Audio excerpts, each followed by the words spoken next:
House wife notice blog को welcome करछि। तो फ्रेंड्स आज मु आपण मानकु मोर डिनर रे मु कोन बनाउछि आपण मानकु शेयर करबी। तो आज रो डिनर रे मु टमाटो चटनी आ रोटी बनैबी। तो आसंतु देखिबा। देखंतु मु एबे करेई बसैछि। करेई बसछि। तो आमे पकेबा तेल।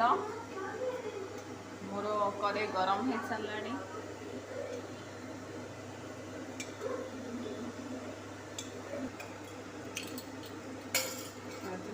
तेल चामच पकई मु जीरा पकई दूसरी आउ सोरिष टिके अल्प पकेली।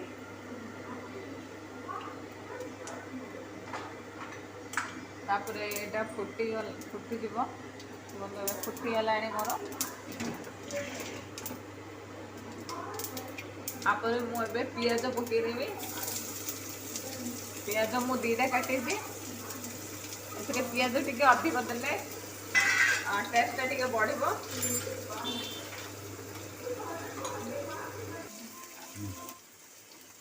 आम लुण पकईदेवा। मु लुण पकईदेवी।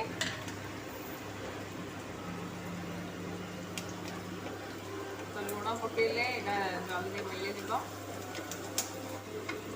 कंचा लंका आउ रसुण पकईबा। कंचा लंका आपण मैंने देखिए पकईबे।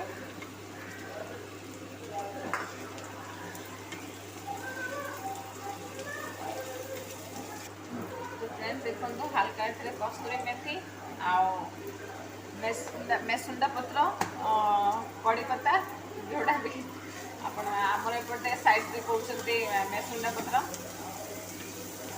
पकईदेले।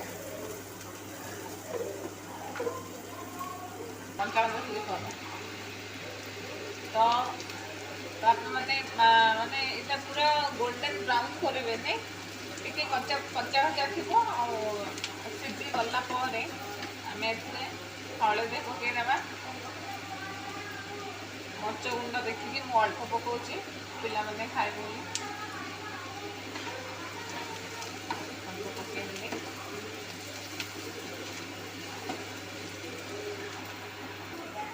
तो ये आम मसला पकईदेवा। जीरा पाउडर अल्प आग तो मुझे हलदी आ कंचा लंका पकई धनिया पाउडर अल्प ही पकईबे आधा चामच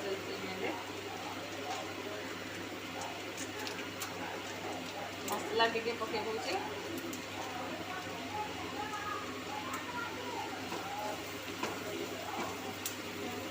तापर देखो मो टमाटो काटिकी रखी 7टा पकईदेली।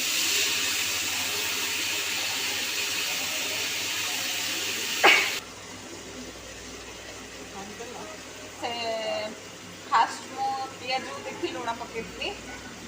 तो एबे मु टमाटो को देखी लुण पकाउची आ टिके अल्प पकई दूची।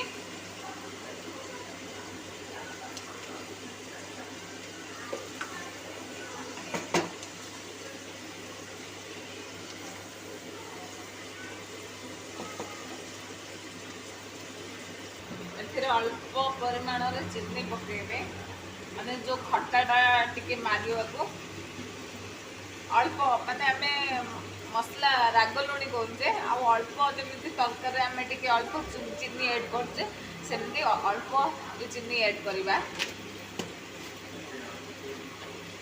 एटा घांटी देवा। मु घोड़े देवी टमाटोरा पूरा सीझी गला पर्यंत पर आम देखा। तो फ्रेंड्स आपण मैंने देखिए टमाटो चटनी मोर बनीगला। रसुण देखा जाऊँगी रसुण गुरा को मुझे टिक टिक करी काटी तो से देखा। तो आपने छेचबे रसुण को टिक टिक करी काटे काटिकी पकेबे। तो देखो केमती बढ़िया कलर आसी बढ़िया है टमाटो चटनी। तो आपण भी बनातु आटा अल्प समय बनीज जल्दी बनीज ब्रेकफास्ट रुटी सांगे खावा को हम पूरी सांगे खावा को हम सब हम। तो ये रुटी बनाऊँगी। तो आसतु डिनर करवा। Bye, thank you.